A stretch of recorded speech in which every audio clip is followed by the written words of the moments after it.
Thank you very much.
speakers all sit up, I would kindly like to remind you the safety instruction, which is that we recommend you to wear your mask when you don't speak. So we are in the session that will address. You are in the session that will address new, future, and inclusive mobility patterns. And we are here with physically representative for two projects that have worked on gender issues, but we will also have a video message from a project that has worked on new mobility patterns. So we will be 4 speakers in all, and we hope that we will make this very interesting and animate in order to keep you interested and motivated until 6:30 when we will conclude this first day of conference. My name is Anka Pashka. I am project officer in CINEA, which is the agency that manage in part of our portfolio the transport research projects. And in what concerns me, part of my work is to take care of the research projects dealing with socioeconomic aspects of the research in transport. In this parallel session, we will listen to the results presentation of 3 projects from the area of socioeconomic aspects of transport research. Like you all know, social sciences and humanities were integrated in the Horizon 2020 Transport Work Program at several layers. They are embedded first as an essential component of several topics and research components. And they are also present as distinct topics of socioeconomic relevance in a distinct part of the work program. We discussed during the day of how pertinent the social sciences and humanities are or not in some of the very technological aspects of the transport research. So we're happy to see you here when we will present you some main social sciences and humanity-driven projects.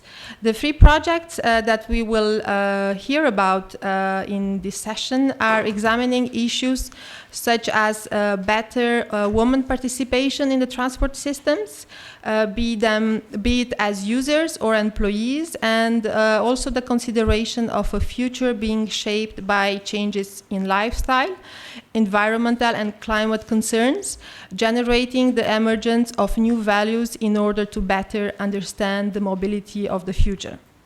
This is in line with the sustainable and smart mobility strategy adopted by the European Commission. Like you all know, the strategy is a roadmap guiding the sector toward the objectives of the European Green Deal. We have heard earlier this morning, and we all know that we are now in a very serious crisis generated by the situation in Ukraine. And this should also remind us how important it is to keep to the objectives of reduction of the green gas emissions in transport that we are expecting by 2050 with a 90% reduction. This comes from reducing the sector's dependence on fossil fuels, but also by encouraging the active travel means, by reducing the pressure on time and speed in our mobility patterns, for example. So this being said, I will give the floor without waiting to Maria Chiara, who is a lecturer at the Technological University of Dublin in the College of Environmental Health. She has done more than 70 publications on human factors, operational risk assessment, and safety management in science. Maria Chiara, the floor is yours. Okay, I'm definitely in the percentile of the population that needs to lower the microphone because I'm shorter than the average. So I'm actually starting this presentation by wondering what we have of value to offer to this audience. So I'll try to see, if you can interact with me and give me some feedback I'll give you some more details, because my slides were revised by our communication officer, and every sign of formulas or actual regression models, etc., were cleared of them as considered to be, let's say, not great for communicating the concept. But the reality of this is, in this project, social scientists and data scientists and structural engineer worked alongside each other, not without conflicts, but trying to achieve the scope of this project, which was getting actionable knowledge for addressing gender-specific needs, but also identifying where those things are relevant, in what aspects of the transport systems was this relevant. So the goal was turning big and small data from different sources into actionable knowledge, and you'll only get a very small sample of the data that we collected. The good news is, all the data, we put it on Zenodo, and it's actually on an open access basis. So you can actually go on our website and be able to get it if you wanted to use it for your own modeling. They might differ from ours. The project was funded more than 3 years ago, and thanks to the societal challenge, Smart Green and Integrated Transport call, the demographic change and participation of women in transport was the area. We have 14 partners across 7 European countries, and that enabled us to do a pilot study, because we collected data from 3 countries, mostly. Well, let's say. So we had a case study from Spain in Barcelona, a case study from Warsaw, and a case study from Ireland and UK. So we don't claim that we know the situation for Europe. We claim that we've done enough to do a pilot that can be repeated and can potentially yield something of relevance to other countries as well. So the idea was, the key research question that animated were key factors affecting women travel choices, how relevant these factors are in discriminating between different transport modalities, or in judging the quality of what service is being offered nowadays. How different job characteristics and contextual factors in transport sectors affect gender balance, because we know we still have a gap, and the key factors influencing career choices. Okay. We had 4 case studies, concretely. So we looked at railway and public multimodal transport, so the women as users of that transport modality, but not only women, also people with different needs. In fact, we consider people that were users and non-users. People also with disability, we consider gender minority. There are different demographic characteristics that were taken into account. Autonomous vehicle. And now, what was the, if you like, the criteria for acceptance from the population, focusing on women, but not only, as we said. Vehicle bike sharing, and what were the evidence of needs and requirement in that form of modality of transport. And then the employment, women as employed in the same, as I said, 3 use cases that we had.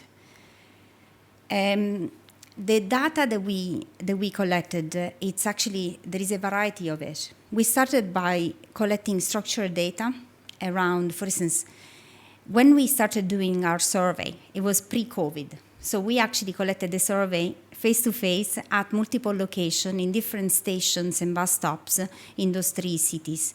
And deciding those stations was a decision that was guided by data analytics. So we decided to take some, like the 10th percentile at the opposite end of the curve in terms of urban fabric indicators, so the population density, proximity to point of interest, the age of the population, and the proximity to other public transport and road infrastructure, the density of those characteristics, so that we could actually get more urban central locations and less like suburban locations, and less where the traffic is less and the characteristics of the needs and the transport is different. In general, we also had an observation protocol. For those stations, we collected a user satisfaction questionnaire on multiple criteria, and the criteria were actually identified by doing a thematic analysis on the literature review and a focus group to characterize what fairness and inclusivity meant in those 4 use cases, customizing those characteristics. So on the basis of this, we defined the user satisfaction questionnaire. We also collected data from, I don't have it, my slide for this was taken out by my communication manager, but we also had the data analysis of the social media feeds in and around those stations. And then we also collected a DAD, so Dynamic Augmented Delphi, to help having a sort of a hierarchy of those needs when compared with each other's. And we did, on the basis of these preliminary results where there is a variety of data input, but on the basis of that, we distilled the key characteristics that could be used at high level for a self-evaluation questionnaire, self-evaluation tool or audit that managers or transport operator can use in terms of analyzing their level of fairness. And we'll discuss about this. Okay, so if we step into this, those key findings, where do they come from? Reality, they come from our regression analysis. But in reality, what do they say? What do they say about the things that, the factors that seems most strongly related to user satisfaction? So the first finding that it's important to say is that actually fairness and inclusivity is a key parameters for user satisfaction. And if we want to characterize what fairness and inclusivity means in terms of user satisfaction, we can say safety and security, especially for the female population, is still high up on the agenda. Traveling at night is not the same thing as traveling during the day. And ethnic minority suffer this more than others. People with low income have lower level of satisfaction. People that ever experience discrimination on public transport had lower level of satisfaction across all categories of service provision. Sense of place, it's important. So when we think about safety and security, immediately we think that we want more security guards. Actually, we complemented our survey with interviews and focus group and qualitative data. And the majority of the women we interviewed didn't say they want more security guard. They want a better sense of place, better sense of community. In an area where we're going towards autonomous system, most people actually said that they would have liked to see other people still present and patrolling a station, have a sense of a human being in charge of a place. They don't want more CCTV camera. They do want the certainty or the assurance that if there is a system like text message to call for intervention, that intervention is going to come and that system is going to work. But they do prefer a sense of place, and the sense of place is determined by also the amount of people that are sharing that service with you. And yes, the luminosity, yes, the sense of cleanliness or cleaning of the area, and the sense of how well it's kept. But also, is there a community around that place? Is there a go-to person? So this has a psychological impact, as you can imagine, and reliance on private vehicles is still, so as I said, we interview people that were users because we interviewed them at those stations that we selected with those GIS and other structured data information. However, we went out and then we started interviewing people that were non-users, asking them, why are you not able to use public transport? And you'll find that in rural Ireland, for instance, there is no other choice than to use your private car. If you need to bring your kids to school, you might have a bus. But if you need to bring them to any other mobility of care, you need a car. That's the reality, okay? And what we are facing. So there is a very strong difference between an urban environment and a suburban or rural environment in, nowadays, Europe. Convenience, as I said, convenience is also another problem. Even in mobility of care journey, we observe the majority of the services have this radial structure that connect to the center or place of interest in terms of going to work, travel to work. But mobility of care doesn't follow the same pattern. Mobility of care is in and around your area, potentially. And the connectivity there is much less served. And therefore, the option is not using the public transport. Then there is a reference to mindset. There is a problem of also, we say, education. It's important to, that's something that we didn't cover in the survey and we only discovered from the interview. The importance of growing up, having been empowered by your own parents, on having individual mobility needs taken care by in an independent way. So if you are 14 years of age, 13 years of age, can I go to school using the bus or using my scooter, using my bike? This has an impact on your travel choices for the rest of your life.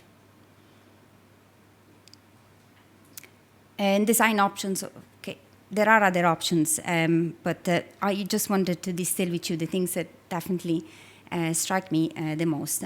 In terms of the key findings on the case study about autonomous vehicle, women were not, yes. In average, there was a little bit of a slight difference between how keen female versus male users were.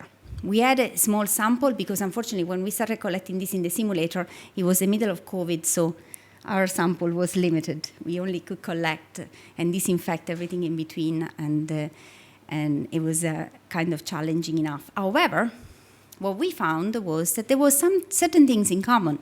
So yes, it's the simulator was for a vehicle that was completely autonomous, so level 5, okay? So there was no interaction from the point of view, no takeover, nothing, level 5. Female were keen on using it for, again, the idea of a mobility of care, the idea of providing choices and flexibility for people that potentially can no longer drive, for people that potentially have different needs that are not served by the normal routes, and they still wanted to have a certain degree of control over, for instance, the speed, the modality, so sport driving versus more safe driving, having control over estimated time of arrival, having some level of communication between the autonomous system and themselves to have a perception of being in control of certain factors. And that, by the way, it was across genders. Bike sharing was an interesting, again, we used the docking station around Paris and we interview people at the docking stations. And of course, okay, bike sharing still is there are some challenges in using bike sharing for people traveling with dependent because it requires certain facilities that are currently not really available, like child seats or other form of transport for, imagine that you just don't have one child, but two, where do you put them? Or the hill terrain or the terrain around the area, how safe is perceived to be in terms of bicycle lane or not, in terms of traffic density, and the role, fear of cycling is still there, and yes, some females seems to be less keen and more afraid of cycling than the counterparts, I being one of them, because I nearly got crushed a couple of times. However, I must say, in terms of the research that we found, was that the whether cycle-friendly infrastructure, the potentially having safety and security provision, and the potential availability of facilities for traveling with dependent was something that was in common also with the male. It wasn't just a female needs, it was a needs shared again across different people with different characteristics. The women as employees in transport was the most diverse, while the other three had something in common because they were user of a transport modality. Here we're talking about women as employees in transport. And the diversity of experience is, as you can imagine, significant because depending on the job role, what we collected as data set changed significantly. So the perception of managerial level, the perception of frontline workers, the perception of drivers and maintenance engineers was very, very varied. Job segregation is still very much a reality. There are very few maintenance technicians that are female in rail. There are very few female drivers in rail. So it's still a reality. However, we also met at managerial level some exceptionally good programs and talent managers that we were able to interview that are targeting that issue by ensuring a different program at vocational training level and graduate intake level to make sure they have an intake that tries and be as much as possible providing equal opportunities. The problem of the equal opportunities is how many applicants do we get that are able for that job and have that type of characteristics that are also in the different gender.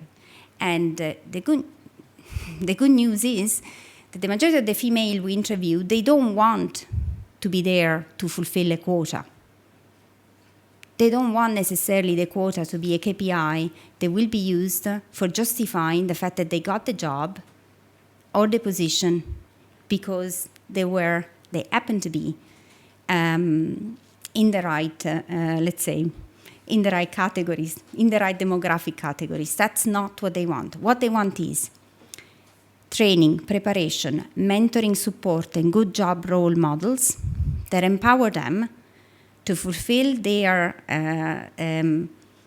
skill set so that they apply for a job when they feel confident and competent for that job. That is, without fail, the majority of our thematic analysis seems to make this theme as the prevailing one. So the fulfillment of good reinforcement on the side of training and reinforcement on the side of self-confidence in being competent for that type of position. So, however, in terms of education, yes, there is a gap to be addressed because we need more women in STEM that they can apply for maintenance technician position if so they wish. Okay, so this is a table that actually summarizes our ANOVA analysis. So what are the characteristics, what are the profiles, the demographic characteristics of women that, for instance, seems to be more correlated with certain factors? So women who have felt discriminated give a high priority to the personal space and the layout of the seating inside transport. That's an example of visibility of the surrounding area seems to be a characteristic that seems to be prevailing for women living in rural areas and women traveling with dependents, especially children and elderly. Similarly, we found, the profile of women that seems to be highlighting issues or they're less satisfied with certain characteristics employed in rail. And you'll find things like, I want to read one of them for you. So I require working times and make it possible to accommodate work and family commitments. Fun enough, people female without children were a lot less satisfied with this aspect. And that is because there was a fear factor. Because we actually asked in the interview, because we couldn't really understand this, we were expecting women with caring responsibility to be less satisfied than the others. No, women with no children without caring responsibility seems to highlight this as an issue. Why? Because there was a fear factor. And actually, the fear factor is higher in this type of category. So again, low income, low level of education. There is a stronger fear factor on the fact that they are prevention of dismissal or demotion during and after maternity period. Overall satisfaction with the socioeconomic needs and how they are supported in the workplace, and also overall training development needs. So we seem to be doing a lot better in addressing the training needs at managerial level. The lower it gets, the less good we are. We still have some of the thematic. These are some sentences that were used from the interview, and they were analyzing the thematic analysis. So, yeah. So, for instance, this is an example. So, it's trying to treat each group equally, but reflecting the fact that women have slightly different challenges. They may have elderly care, having babies, and coming back again. So, this is a female managing director. From a female driver, you say, I'm the only woman in the training department. I'm the only woman in the policy team. I look at the next rung of potential management, and I don't know any women in those positions in the company that can take up those roles. So there are still lingering issues. But as I said, there is a lot of good stuff being done that we have seen first-handedly. As I said, Irish Rail got the Talent Management Award this year for the simple reason that in their incoming program, so the graduate program and the vocational training program, they explicitly had this target of highlighting and targeting also kids in secondary school to make it possible for them. You see it, you can be it. That was their logo. So to make it possible for them to envisage themselves as fantastic maintenance technicians. And the best way to do it was to set those women that we have met who have, larger than life, some of them characters, that are really able to inspire and make it possible for them to envisage a type of different career that they would normally not see out there. I'm going to skip on the recommendations because what I wanted to leave you with is the fact that out of the pilot study that we have done, by the way, we developed a potential model that is called the Fairness Maturity Model. And the way it works is, okay, so if you really want to be serious about fairness, it becomes something that you need to address. And to address it, like Peter Drucker used to say, what gets measured gets done. Unless it becomes something that you can assess, you really cannot say that you're targeting or improving or where you're at in respect to it. So to evaluate your inclusiveness and fairness, it's possible to have observable variable.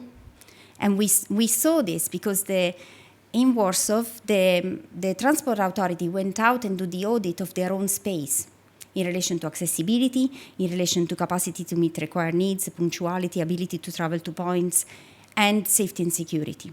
And they were able to establish some ground truths about how good or bad their service provision was. Alongside that, you can use a perception and satisfaction survey, like we did, and they correlate well, guess what, with the observation variables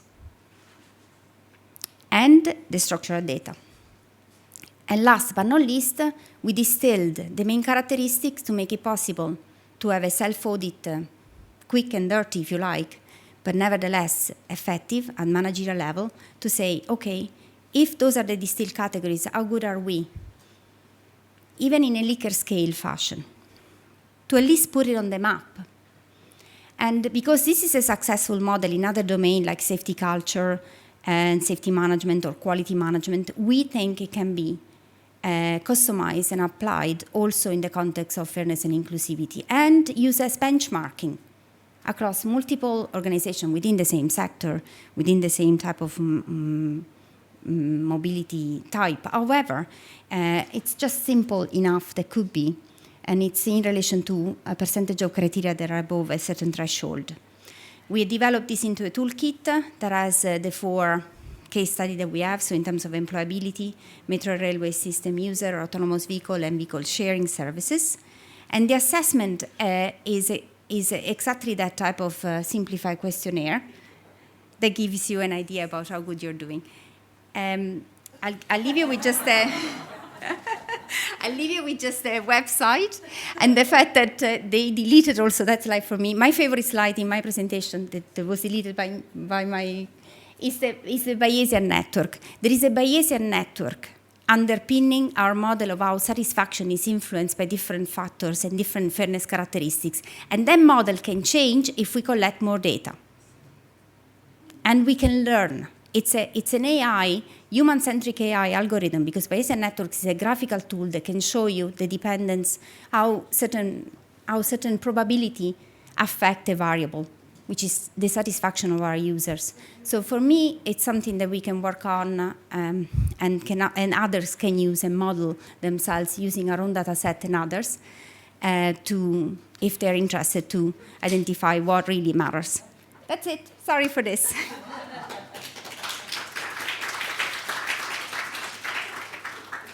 Thank you very much, Maria Chiara. It shows indeed how complex it is to summarize all the results of your long and very intensive work.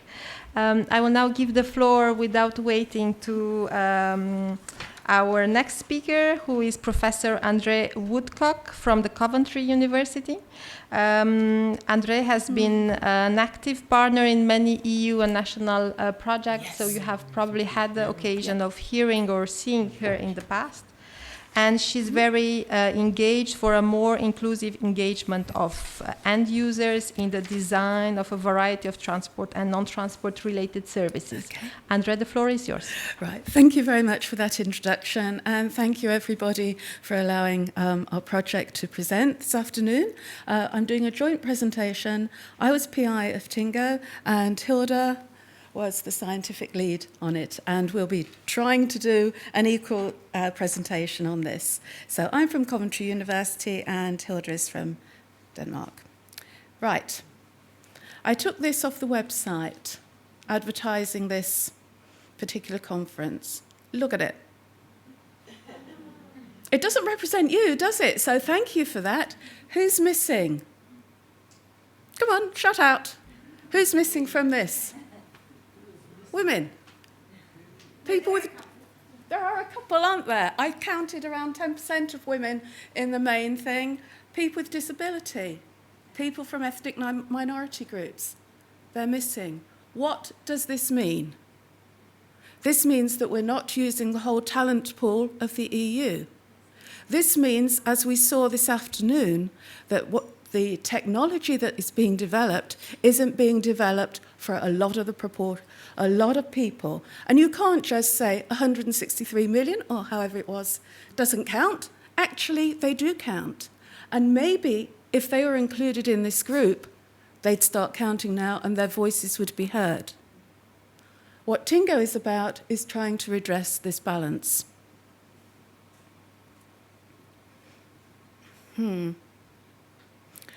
I have a small video here so you don't have to listen to me. The transport industry in the EU is a male-dominated sector with women representing a minority of only 29.5% of the workforce.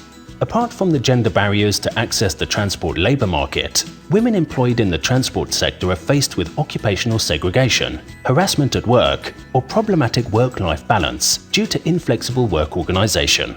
Moreover, the use of public transport by women and other vulnerable groups can often be a source of danger or of gender-based violence that undermine the accessibility of the mobility sector in general.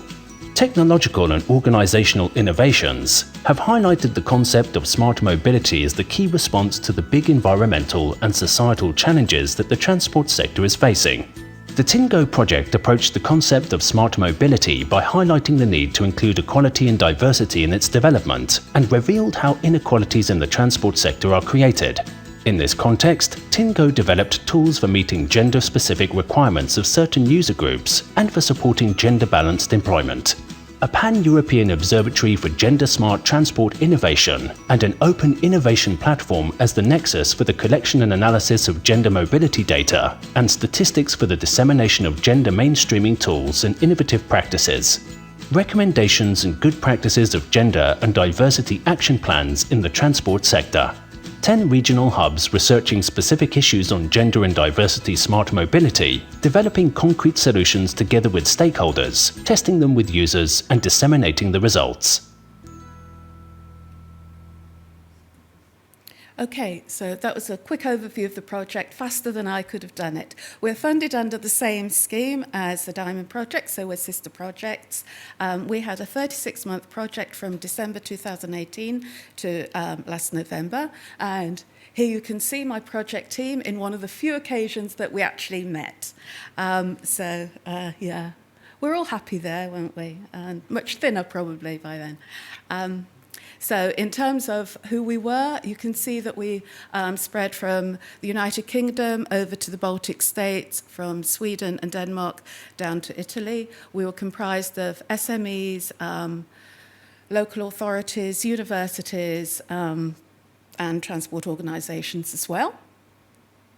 Our overall objective was to create a framework and mechanism for a sustainable game change in European transport through a transformative strategy of gender and diversity-sensitive smart mobility. So what I need you to take from this is we're after creating a paradigm shift. We're looking at smart mobility as an upcoming area. And in terms of transport, we don't want smart mobility to replicate all the problems of the past. We want to make it more inclusive. And we're going to do this by implementing gender mainstreaming. For those of you who haven't heard about this, it's a range of tools to identify imbalances and inequalities where gender has been invisible or regarded as not important. And we had a hard sell sometimes on this. We went into some transport organisations and there was a whole set of men in the room and they said, we don't have a gender problem. So we weren't totally shocked by that, but we had to do a hard sell and say, well, maybe it could be a little bit different here. And there was a lot of trading tit for tat on that. And we also wanted to explore how intersectionality influences travel and transportation needs in much the same way as Chiara's been presenting further on. These aren't particularly smart objectives, but they're at the next level. We wanted to assess specific transport requirements of a diverse set of women. We wanted to evaluate employment and education within the smart mobility sector and provide a set of recommendations that would remove the barriers to employment and education for women and those from diverse groups. We also wanted to remove the barriers to mobility of various groups as well. We wanted to create opportunities for the development of gender-sensitive smart mobility products and services. So you're not just designing for the early adopter. Those e-bikes aren't just for commuting men, young men and teenagers. We were looking at spotlighting female entrepreneurship as a new and emerging field of transport-related employment and innovation. And we did do surveys with female entrepreneurs and the real successful women. We did this through developing 10 national hubs to explore specific areas of mobility. We provided an interrogatable and easily accessible mobility data repository and survey engine for gender smart mobility data and a one-stop observatory. So I'm sure Hilda might say something else about this, but we're into transforming practice. And the way we want to do this is through trying to implement or persuade organisations to implement gender and diversity action plans. We've taken the old gender action plans and we've renewed it.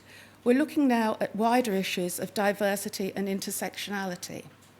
And in much the same way as Chiara was saying, having a gender action plan, something you can implement and measure within an organisation, helps you widen your employment base. It's going so well. So those of you who are unfamiliar with intersectionality, this is a basic model of intersectionality. So if you look at mobility, it can be influenced by ethnicity, culture, age, ableness, religion, gender, sexuality, and probably a whole host of other factors that we've not looked at. These in turn are influenced by housing, economic activity, caring responsibilities, income, education, and class. And mobility sits in the middle of this. If you're not providing mobility for everybody, then you're running into a cycle of transport poverty, and especially gender transport poverty, where people get into a downward cycle because they can't access jobs, they can't access education because the transport isn't there for them. And so in terms of our key performance indicators, we developed easy criteria as a composite performance indicator where we could measure effectiveness, inclusivity, sustainability, affordability, and attractiveness. The overview of our activities, we undertook research. First of all, we designed and implemented gender and diversity action plans and implemented these within transport organisations. We conducted a gender disaggregated mobility survey as best we could in 10 countries across Europe, but yeah, COVID wrecked our plans on that and we had to do it all online. We evaluated gender bias in STEM provision, in female progression to transport research, And we also looked at the analysis of visual representations of smart mobility. Also, I come from an arts and humanities background, so I was interested in adding the use of design provocations, design tools, and design thinking to bring insight, detail, and empathy into the equation here when you're designing smart mobility futures. In terms of capacity building, we created 10 national hubs acting as living labs, 8 training modules, and a course in citizen science to build up capacity amongst different groups. We created 11 policy briefs, created new resources and methods for the EU transport community, which will be our legacy to the community, and developed KPIs for smart mobility based on intersectionality. How did we do this?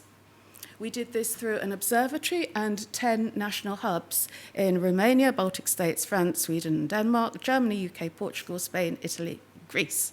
I've said that before, that's why I could run it off. These were set up as national hubs.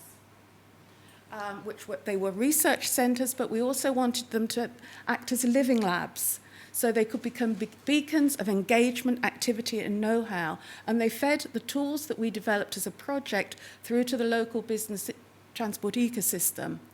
They also engaged in citizen science and citizen engagement, so not just engaging with the transport organisations, but really with the people. And this is where we really suffered because of COVID, because we wanted to actually have a physical presence in our cities and grab people off the street. We had to move this online, so our sampling was biased because a lot of people, they really weren't interested in talking about transport if they were too busy trying to survive, and a lot of organisations became protected. But we did try, and we'll show you the work we did. Our national hubs also did the data collection for us, so the mobility surveys, they did STEM surveys as well. The TINNGO Observatory is a web-based observatory, which includes our data repository, hub pages, resources, an open innovation platform, and links to other material. As I said, we have 10 hubs. Each of these had a theme that was important to them. It might be cycling for Denmark and Sweden, looking at private vehicles, future vehicles, shared vehicles and taxis, but they also had an overall theme as well, a topic they are interested in, which could be entrepreneurship, safety and security, discourse and media analysis, policy and planning. So we hoped by having a hub and spoke type of project, we could cover quite a range of things and get a very good picture of what was going on across Europe. I'm only going to say some of the results and guidelines. Please get in contact with us. We do have a lot of information here, as Chiara had as well from hers. So looking at improving women's mobility through our survey, women did value surveillance and security over multimodality more than men. A key finding here was only 30% of our sample were actually satisfied with current public transport provision. Only 30%. That means something's gone very wrong here. And once harassed, it's hard to restore trust. Only 19% of our sample said that they'd been harassed. We think that's very much underreported because people are afraid. They're afraid of police, they're afraid of going to the public operator, and they're also afraid that their incident will be trivialised. We looked at recommendations for improving public transport infrastructure, security and surveillance, and public transport services. And none of this is rocket science. We've been saying the same things for 30 years. What's missing is the will to do something about it. And that's why we need to put in place gender and diversity action plans and look at who's in charge of the transport situation. In terms of gender differences for AVs, I'm just going to concentrate on the woman's side. So they're concerned about sharing location and the phone number in an automated vehicle. They might not want to use one because they could see a technology even fail. But also, and importantly, based on what we heard earlier on, they don't think it will solve problems, the real problems that they have to face with.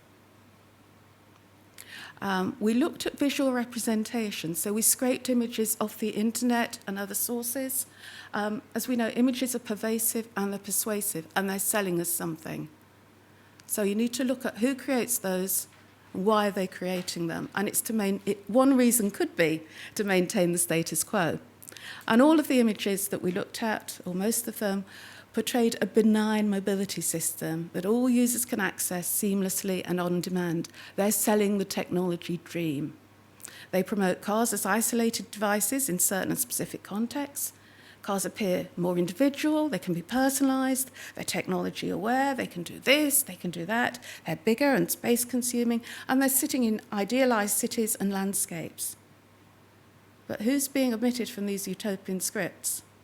It's the users of public and shared transport, and it's the same vulnerable groups aren't being featured in these images.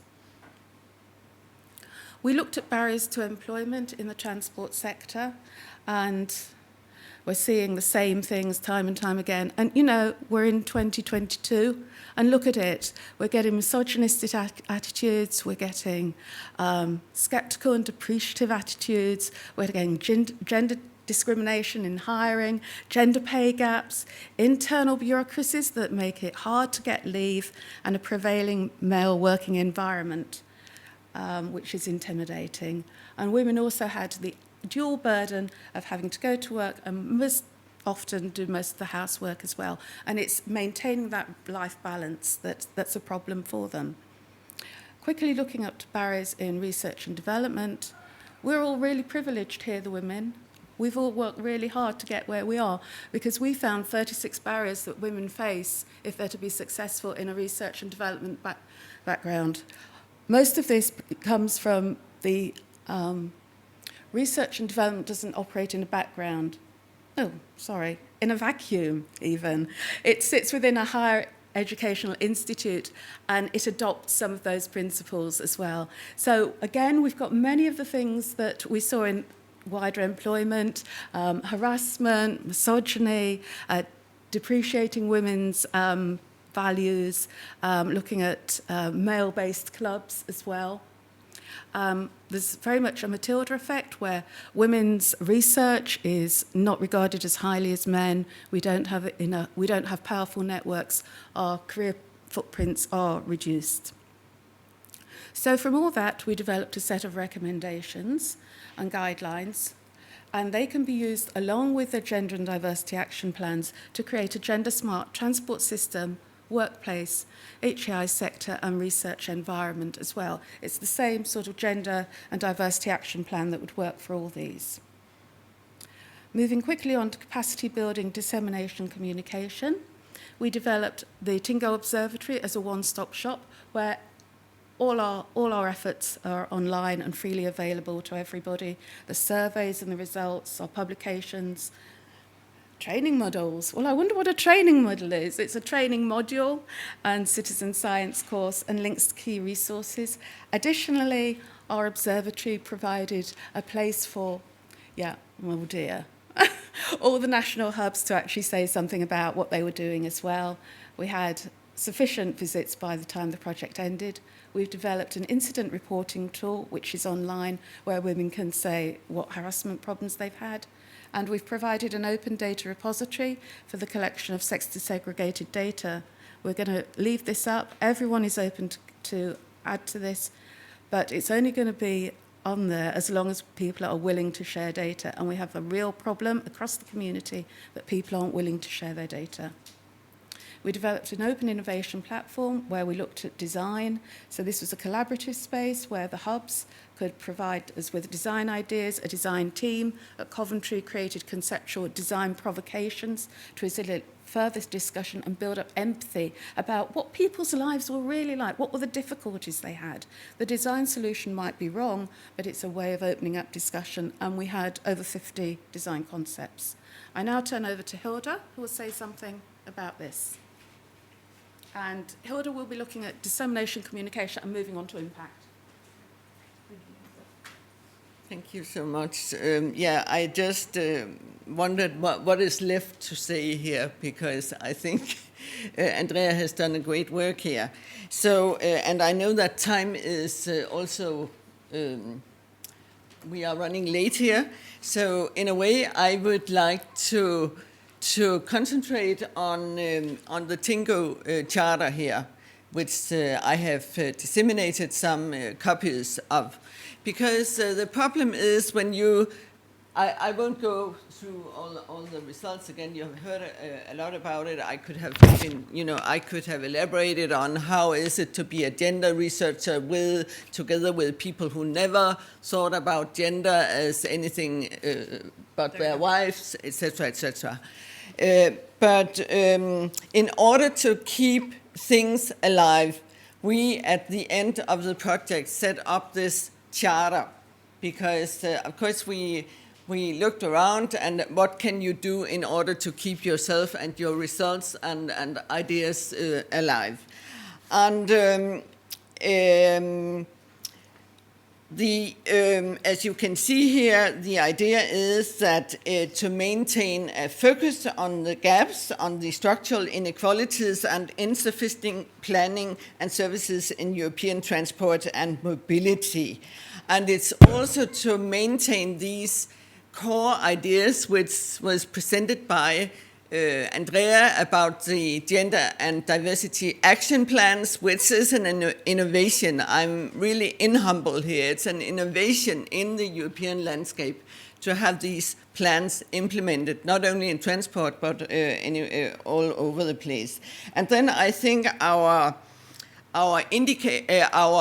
idea of gender smart mobility as consisting of 5 dimensions, as you have heard, transport and mobility as promoting or being affordable, effective, attractive, sustainable, and inclusive. That's also a guideline that we hope can be used and applied more widely. And we have tried it. I mean, we have used the TINNGO project as a laboratory for exploring these various dimensions. And if we go into the landscape of indicators, then the European Union and politicians, they love what we call tick box indicators. Women or men, tick box. Is this? Are there any relevant gender dimensions? No, etc. And here we have introduced these indicators as we call more normative or more reflective indicators, meaning that there is often, of course, a yes and no answer, but there can also be paradoxes and contradictions. For example, I made a case study of comparing BMW with Volvo and the promotion of smart cars. And if you ask these questions to these cars, I mean, they are smart for some, but not for others. They are not, we came up with a lot of yes and no questions, and I worked together with younger colleagues who did not see the same problems as I did. So, I mean, there are also all kinds of how you are located as a researcher.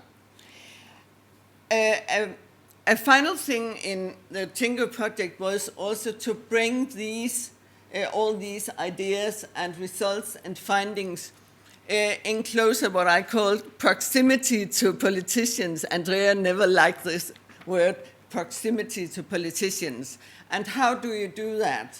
I will say that we missed a lot the physical meetings with, such as this occasion, to present our ideas. But after the project finished, we have presented, or were invited to the FEM and Transport Committee, where these the TINNGO project was presented. And we have the pleasure also in Denmark of having a new transport minister who started her career as my employer as a student. So we are having a good conversation. And I mean, that's the whole idea with this charter. And if you look more precisely, turn the paper around, who are we addressing? We are addressing exactly the people who are sitting here today, the European Union and committees.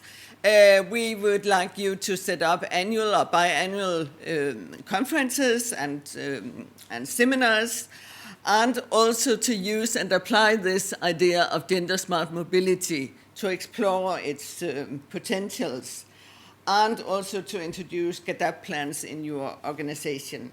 And then we have a very important point also addressing data collection on transport, because it turns out, and probably many of you know, that it's very unequal across Europe.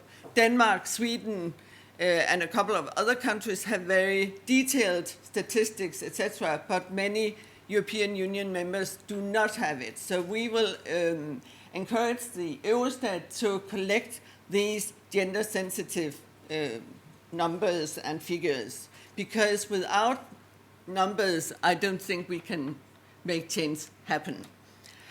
And then finally, we would also like to address EIGE, European Institute of Gender Equality, who have done splendid work on family, on labor, on health, etc., etc. We would like them to include transport and mobility in their index, and we have been pressing them for years now, and I really hope that we could make also change happen here. Thank you so much for your attention.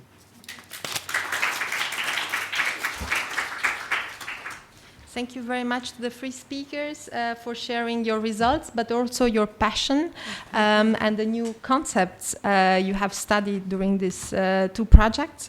Now on the agenda, you would have maybe seen that we had a third project that was planned to be presented as well. We have a video which we do not have anymore the time to see, but I'm 99% sure you will be able to see it online if you're interested. The project is called Rebalance, Future Mobility Values and Culture, and the speaker is Silvia Gaggi, so the video will be made available later on. For the sake of time, because we will have a signature ceremony at 6:30. So for the sake of time, I will directly give the floor to Suzanne Hoadley from Polis.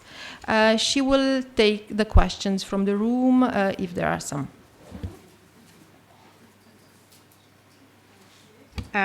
Yeah. So good afternoon, everyone, with us 5 minutes left. I mean, I think you could have actually taken the Q&A round. I mean, I'm not going to try and sum up what we've heard today. I think there's been so much information that's been shared, and as has already been said, a lot of passion. So yeah, I mean, we do have some time for questions, one or two questions. If not, then I would actually share some anecdotes from my side about my own personal experience. I mean, I'm not an expert on inclusion and certainly not on gender. I do have colleagues who are very active in this area, but having worked in the transport domain for 20 years, I can certainly identify with many of the points that have been raised, the findings, and I was going to go through those. But first, over to you. Who would like to ask a question to our speakers, or who has an experience to share? I would want to ask a question, but maybe I shouldn't. Please introduce yourself, yeah. Yes, so you know me already. I'm Talia Hadjakis. I'm involved in disability research.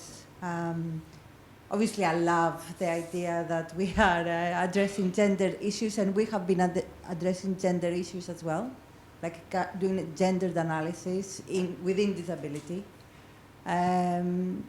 There are particular considerations about safety and about just the different patterns of how, different patterns of traveling, different reasons for traveling. The fact that you are a carer, even if you are disabled, you are also a carer.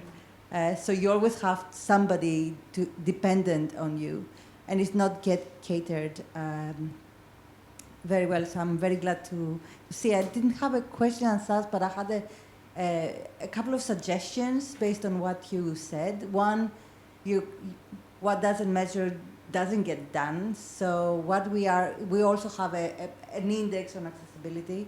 And what we would like to propose is a common observatory that is public. It's public out there, and the information is about complaints is visible. So politicians, governments, municipalities transport operators can pledge what they're going to do about X, Y, Z, because that doesn't exist. One of the biggest complaints has been that all the comments go in a black box at the back store of some transport operator and never see the light of day to be addressed. So if you would like to work with us and promote something like that in unison, that would be fantastic. The other thing that I would like to maybe join us to work together is to create a European Design Center for such analysis and such design, because we found out that transport operators don't have the internal expertise or the departments or the capacity or the funding to do this user-centric research, whether it is gender, whether it is inclusivity. So how about creating a structure that can support them to do that, so they don't have any excuses of not doing it anymore? Yeah, that would be really good, and I would welcome that. We were using design as a way of trying to get people to build up empathy, because we were working with young designers and they only design for people like themselves. And it was trying to use design as a way of opening up the conversation. And we were working with technologists and scientists within the project. They were quite new to design, but they didn't have, you know, you can say the stats all you like, but the stats doesn't tell you anything about lived experience. And that's what we're trying to get at. So that would be really good. We're very interested in doing that. Yeah, thank you. Same here, gladly. Only one question. Instead of sharing a big box of complaints, you can only build on positive stuff. You don't build on negative elements.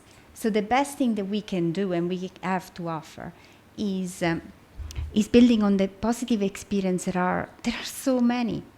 Instead of complaining and filling the box of complaints, we have so many good examples. And they are the things that need to be shared louder and clearer, even more than the complaints, because they offer a way forward. I think we probably need a carrot and a stick. I mean, we are developing accessible journey planners, which doesn't exist. So of course, there's a gap. Let's address it. Let's do something about it. And our index kind of provides actionable. Okay, we have problems for, I don't know, accessing the toilets. That's an issue. Address this issue as something simple, practical, that some transport operator can actually say, that's of priority to the people. Let's kind of drive investment into this area in this particular city. Not in the abstract, we have a problem with accessibility generally. That's the problem, let's address that, make it specific. Okay, thank you. I'm afraid we're going to have to come to a close now because the next session is started. So thank you very much. But I'd just like to say, I think the idea of a pledge is great. I mean, within Polis, you know, I work for Polis, which is a network of city and regional authorities. You know, our members, you know, we propose lots of pledges to our members, which they sign on road safety, on climate, and on other areas. And I think it will be great to have something on accessibility and widening that to gender as well. I think that could certainly bring about change.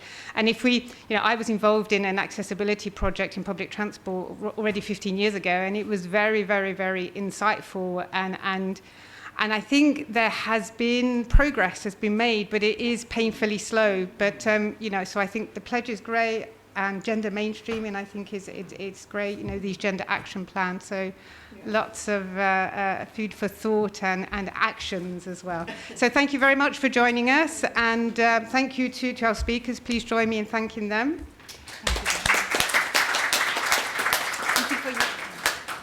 Thank you, everybody. I'm sorry we ran out of time. Well, we can continue the discussion during the drink afterwards. Thank you so much. Thank you.